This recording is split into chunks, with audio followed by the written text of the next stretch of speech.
Hello നമസ്കാരം. നിങ്ങളുടെ മനസ്സിലൊരു യെസ് ഓർ നോ ചോദ്യമുണ്ടെങ്കിൽ ആ ചോദ്യത്തെക്കുറിച്ച് ചിന്തിച്ചുകൊണ്ട് ഇതിൽ നിന്ന് ഒരു ചാം ചൂസ് ചെയ്യുക. ചാം 1 അല്ലെങ്കിൽ ചാം 2. നിങ്ങൾ ചാം 1 ആണ് ചൂസ് ചെയ്തിട്ടുള്ളതെങ്കിൽ നിങ്ങളുടെ ചോദ്യത്തിനുള്ള ഗൈഡൻസ് എന്താണെന്ന് നമുക്ക് നോക്കാം. ഗ്രൂപ്പ് 1ന്റെ യെസ് ഓർ നോ ചോദ്യത്തിനുള്ള യൂണിവേഴ്സ് നൽകാൻ ആഗ്രഹിക്കുന്ന ഗൈഡൻസ് എന്താണ്?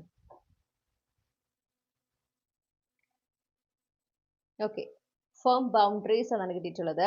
It's okay to reject what doesn't feel right. അപ്പോൾ ഈ ഒരു കാര്യം നിങ്ങൾ മനസ്സിൽ വെച്ചിട്ടുള്ള ഒരു കാര്യം നിങ്ങൾക്കത് താല്പര്യമില്ല എന്നാണ്. ഓക്കെ, നിങ്ങൾക്ക് താല്പര്യമില്ല, പ്രൊസീഡ് ചെയ്യാൻ താല്പര്യമില്ല, പക്ഷെ ചുറ്റുമുള്ളവർ നിങ്ങളോട് പറയാണ് നല്ലതാണ്, ഇത് നല്ലതാണ്, ഇതുമായിട്ട് മുന്നോട്ട് പോകുക എന്ന് പറയുന്നത് കൊണ്ട് നിങ്ങൾക്ക് മുന്നോട്ട് പോകാൻ നിങ്ങളെ നിൽക്കുന്നു. അപ്പോൾ അവിടെ ഒരു ഫൈനൽ കൺഫർമേഷൻ ആണ് നിങ്ങൾ ആഗ്രഹിക്കുന്നതെങ്കിൽ നിങ്ങൾക്കത് നല്ലതായി തോന്നുന്നില്ല, നിങ്ങൾക്കത് ശരിയായി തോന്നുന്നില്ലെങ്കിൽ നിങ്ങൾക്ക് ധൈര്യമായിട്ട് റിജക്ട് ചെയ്യാം, നിങ്ങളത് റിഗ്രറ്റ് ചെയ്യില്ല.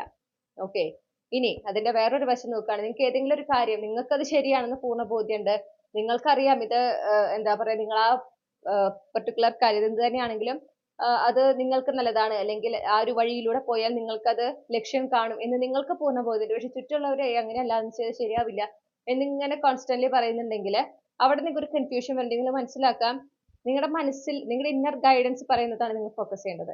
ഓക്കെ, ചുറ്റുമുള്ളവർ പറയുന്നത് അത് നിങ്ങൾക്ക് കേൾക്കണമെന്നില്ല, നിങ്ങൾക്ക് അതായത് വെറുതെ നിഷേധിക്കല്ല, നിങ്ങളുടെ ഉള്ളിൽ അത് കേൾക്കണ്ട, അതിലേക്ക് ഫോക്കസ് ചെയ്യേണ്ട, ഇന്നർ ഗൈഡൻസിലേക്ക് ഫോക്കസ് ചെയ്യൂ എന്നൊരു ശക്തമായ തോന്നലുണ്ടെങ്കിൽ ആ തോന്നലിനെയാണ് വിശ്വസിച്ച് മുന്നോട്ട് പോകേണ്ടത്. ഓക്കെ, ഇതാണ് നിങ്ങൾക്കുള്ള ഗൈഡൻസ്. ഈ റീഡിംഗ് റെസനേറ്റ് ചെയ്തു എന്ന് വിശ്വസിക്കുന്നു. Thank you.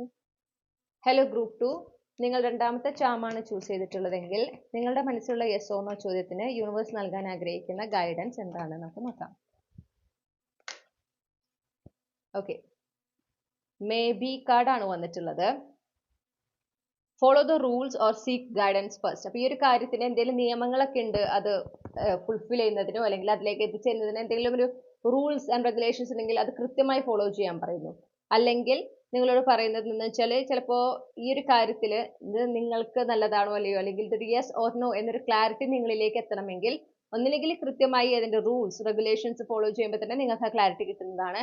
അല്ലെങ്കിൽ ഈ ഒരു കാര്യവുമായിട്ട് ബന്ധപ്പെട്ട് എക്സ്പേർട്സ് ഉണ്ടാവുമല്ലോ, ഓക്കെ, അവരുടെ ഗൈഡൻസ് ആണ് നിങ്ങൾ സ്വീകരിക്കേണ്ടത്. അവരുടെ നിർദ്ദേശങ്ങൾ, മാർഗനിർദ്ദേശങ്ങൾ നിങ്ങൾ സ്വീകരിച്ചു കഴിഞ്ഞാൽ നിങ്ങൾക്ക് അറിയാനായിട്ട് സാധിക്കും ഇത് നിങ്ങൾക്ക് നല്ലതാണോ അല്ലയോ, ഓക്കെ, ഇത് സംഭവിക്കാൻ സാധ്യതയുണ്ടോ ഇല്ലയോ എന്നുള്ളതിനെ സംബന്ധിച്ചിട്ട്. അപ്പോൾ നിങ്ങൾക്ക് വേണ്ടത് യെസ് ഓർ നോ ക്ലാരിറ്റി എന്ന് പറയുന്നത് ഒന്നില്ലെങ്കിൽ അതിന്റെ റൂൾസ്, ആ ഒരു സ്റ്റെപ്പ് ബൈ സ്റ്റെപ്പ് പ്രൊസീജിയർ ഉണ്ടെങ്കിൽ അത് കൃത്യമായി ഫോളോ ചെയ്യുമ്പോൾ നിങ്ങൾക്ക് അത് മനസ്സിലാക്കാൻ സാധിക്കും.